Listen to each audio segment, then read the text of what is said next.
officielle de la marque Sénégal Numérique SA, donc présidée par le ministre en charge des télécommunications et de l'économie numérique. Ce lancement marque une étape importante dans la vie de notre société. Sénégal Numérique est une entité qui vient d'être mise en place par le gouvernement du Sénégal, une société anonyme qui va désormais être sur le marché sénégalais pour vraiment apporter un certain nombre de produits et de services pour les entreprises du secteur public, mais également du secteur privé.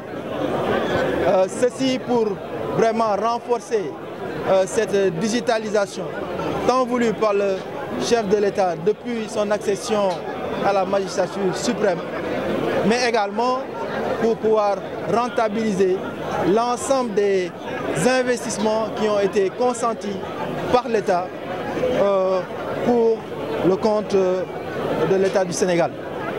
Donc nous avons pu partager avec notre auditoire sur notre catalogue de services, la version 1 de notre catalogue de services, qui revient un peu sur les différentes familles de services que nous proposons.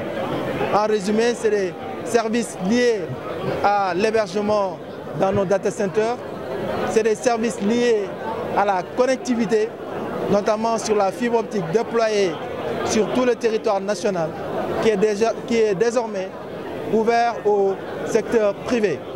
C'est aussi les services du câble sous-marin qui va bientôt être lancé par le président de la République.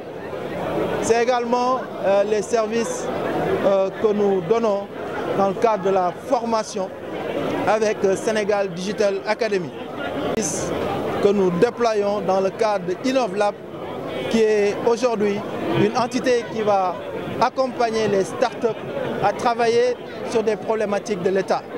Donc nous avons, avec InnovLab, lancé le concept de start-up d'État. Donc des startups qui vont exclusivement travailler sur des problématiques de l'administration. C'est également les services de Sénégal Service, donc qui est le guichet unique de l'État. Donc tous les services de l'État sont supposés être dans cette plateforme.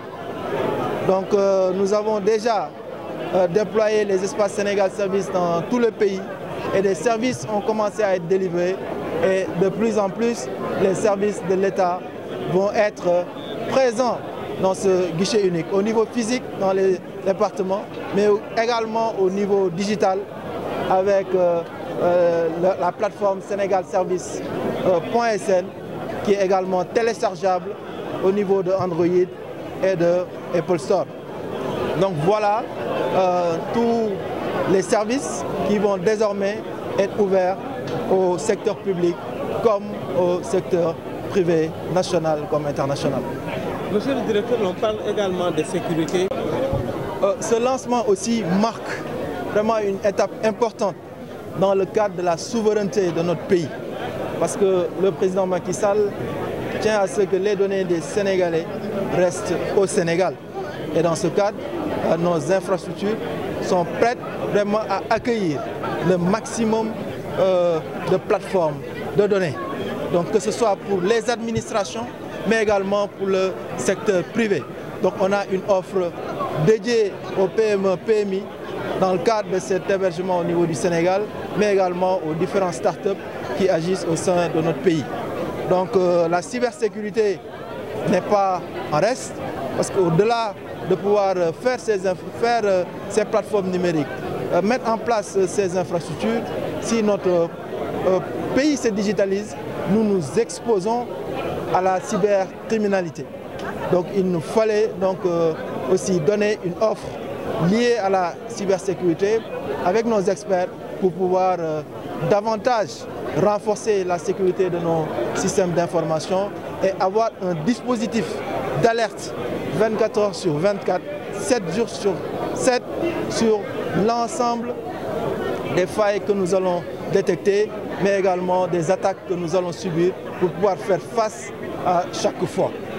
Monsieur le directeur, la gestion des déchets Alors, je vais à des déchets électriques et électroniques que nous retrouvons dans un certain nombre de lieux, de décharges sauvages, etc. Aujourd'hui, avec le centre de démantèlement que Sénégal Numérique a mis en place, donc l'ensemble des déchets électriques et électroniques du Sénégal pourront être démantelés avec une norme qui permettra vraiment de pouvoir donner une seconde vie à ces déchets électriques et électroniques et renforcer vraiment l'éco-responsabilité pour notre pays. Directeur